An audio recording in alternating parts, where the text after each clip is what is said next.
So I want to just take a quick video. I've made a lot of videos and I've made a lot of comments over the last few weeks, even into the season for the Sox. I just did a whole breakdown not long ago. I'm sure that time will come again once we get there, but this is literally for Tony La Russa. And thank you very much for everything that you did for the White Sox. I don't care what any fan says out there. I really don't. I don't care the despair. I don't care the celebration going on today. It doesn't even matter. I'm so overphased over all of it and the hatred and pure evil that are in people regarding this man. He is a 77, going to be a 78-year-old person. He's a father. He's a grandfather. He is a husband. The dude is a family man. And the comments and all of this just BS entirely. I mean, to try to just keep it easy, I just want to say thank you very much for everything you did for the White Sox. That entire team was in your press conference today. They did not have to be there. They didn't like you. There have been many coaches and managers let go. Urban Meyer comes to say one of the earliest names. No player was at that press conference, so I don't want to hear that the players need to be there because they don't. Every single player of that team was in that press conference today. That man genuinely cares about them. And shame on all of you people that said that he doesn't care about the players and put them in harm's way. All he did was listen to the training staff the entire season for guys that were hurt. The thing with Luis is a little bit baffling the last couple weeks, but all this guy did was look out for these players. All he did was try to get them to win games. They did last year. Couldn't do it 2 years in a row. Can't go through those kind of injuries and lose the best players, some of the best names in the league. Because my favorite argument that I've had to hear today from continuous people out of the 50s and 100s that have been against me all this fight, which is fine. Keep going. Bring it on, because I will continue to be a one-man army for a Hall of Famer. This was the first time in 3 years that Jerry Reinsdorf has actually invested time into the White Sox the way that he should have been doing it a long time ago. He brought in a Hall of Famer, the third best manager in the entire history of the game, to try to get this team to win a World Series. And people still are not grateful for it. That is on the fan base. That has me just over the top with so much of this. A lot of you really need to sit down and reevaluate how you think about this team and everything else that goes on. But what this man did and what he tried to do and the circumstances that were on this team and on his shoulders, hearing what he had to say in that press conference today, seeing those players, this guy is a true legend, and he is a champ in every way possible. He is unbelievable, and I really wish that it would have been able to work out a little bit longer, because this poor man's health literally degraded because of the fan base and because of not winning the games that they wanted to win. And it's not his fault. This team needs more depth. You want the people to blame it. You want the finger. You want all that. You want the finger pointing and everything else. This is the Chicago Bulls, and this is something Jerry Reinsdorf should not have let happen again. If I had the chance to talk to him, I'd be happy to say it, because what happened with the Bulls for 20 years, watching them go down, watching them go under, watching them suffer. Fred Hoiberg coming from Tom Thibodeau. Tom Thibodeau is one of the greatest NBA coaches literally ever. What he did with the Bulls, with Boston, with Minnesota. The Knicks hasn't gone that well, but still, all the stops that he's been in, he was in the playoffs. Every single team that he touched, he was in the playoffs. Tony is the exact same thing. Every single team that he was around got in the playoffs. He won more games in the last 2 years with the White Sox than he did in the first 6 or 7 years that he was with the team. The last 2 seasons, he won more games. He was 21 games over 500.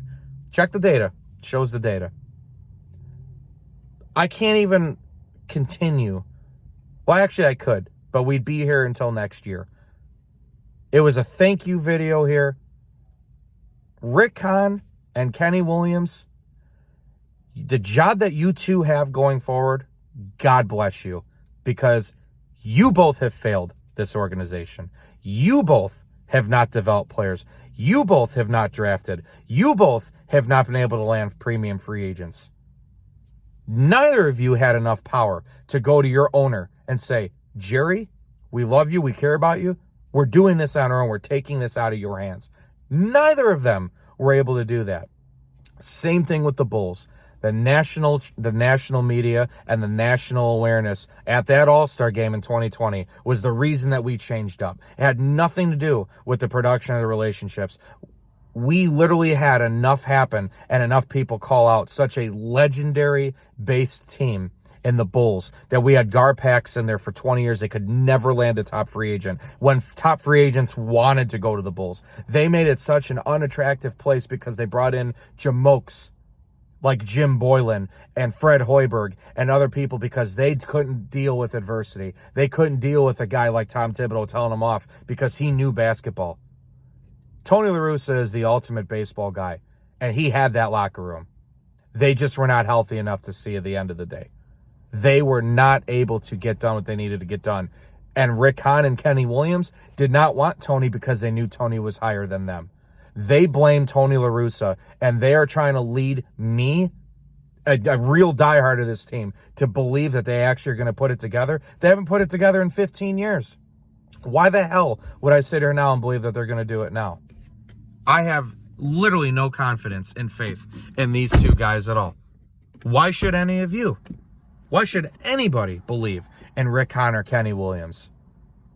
There's zero reason we should be able to do that. George McCaskey's the same thing with the Bears. We have a trend in Chicago of horrible ownership. Rocky Sr. with the Blackhawks was awful. Didn't even market the team. He almost gave the franchise away. One of the most historic franchises in sports history. He almost single-handedly ruined because he couldn't deal with his own ego. He couldn't adjust.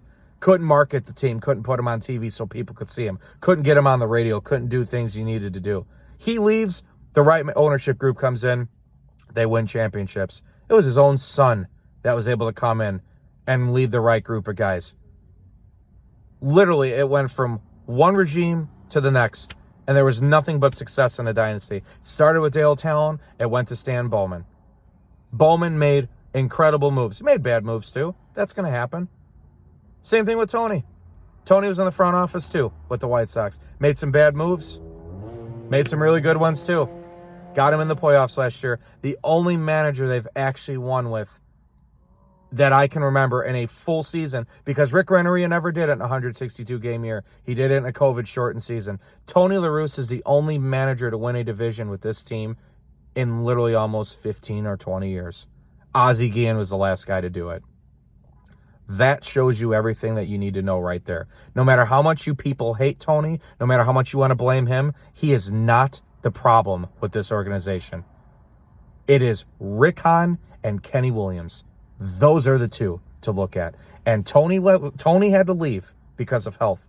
Rick and Kenny did not have to leave because of health. They should have been out too because they have no damn idea what they're doing. They failed this team. They failed this fan base. They didn't do a damn thing at the trade deadline when they could have made all these wrongs right. They could have went out there and gotten more guys than just Jake Diekman while you watched other teams around you who weren't even as good as you go out and make better moves than you. You watch teams go out there and make better moves. You told yourselves that the Sox were good enough. You said they'd be able to overcome it. They were totally okay. You were so cocky and arrogant that you let this season get away. Now you got to hope you do it right. But I have no confidence in Rick Hahn or Kenny Williams. I have confidence in that team. I have confidence that if they could just, please by God, stay healthy next season, they will get in there.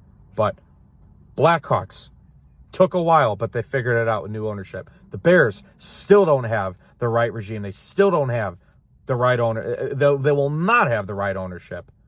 They haven't for years. No matter how bad they want to win the McCaskies, they still do the wrong things. They don't know how to hire anybody. They don't know what to do. They shouldn't be in the position they are, but they are because they have a lot of money and they have the name. Same thing with Jerry. Jerry, for years, neglected his teams. Literally could have stopped the nonsense with Jerry Cross, could have held on to the Bulls, made them even more of a dynasty, could have won more. Apparently the winning was enough. And that's on him. I would love to have an answer from him someday about it, but I probably won't get it. Same thing with the White Sox.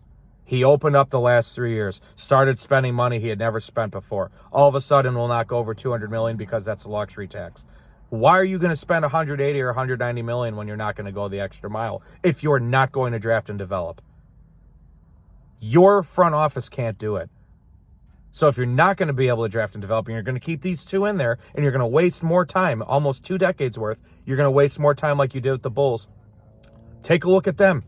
They finally got rid of the problems in the organization. They were in the playoffs in a year. They brought in real winning cultured minds, and they were in the playoffs in 1 year. And they have a chance right now to get even better. They are an actual destination again. The White Sox are a destination too right now. They're lucky because they have some really good players there. But there's not much behind those guys because they're all in the major league team. You're throwing everything all in one right now, and you're throwing it into two guys that are clueless on how to develop and build a winner. We have a good team right now because of other organizations. We have a really good team in front of us because other teams took the time with those players that developed and drafted.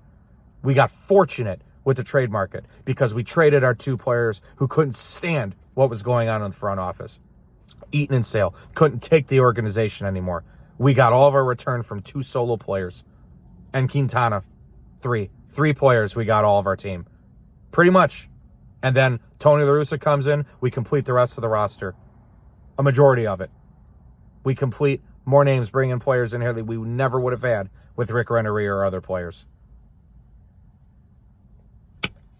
I mean, come on, Chicago. I don't understand why this is so hard to understand. I don't realize why I have to spend time like this. I don't realize why I have to be one of the only legitimate fans of these teams that comes out and says the facts, comes out and says the things that are wrong, puts my emotions, hell with it, puts my emotions in, puts my emotions to the side. I still say the same thing. I will still come out and say what's exactly true. Look at the data. Look at the evidence. Look at the facts. Come on now. Thank you, Tony.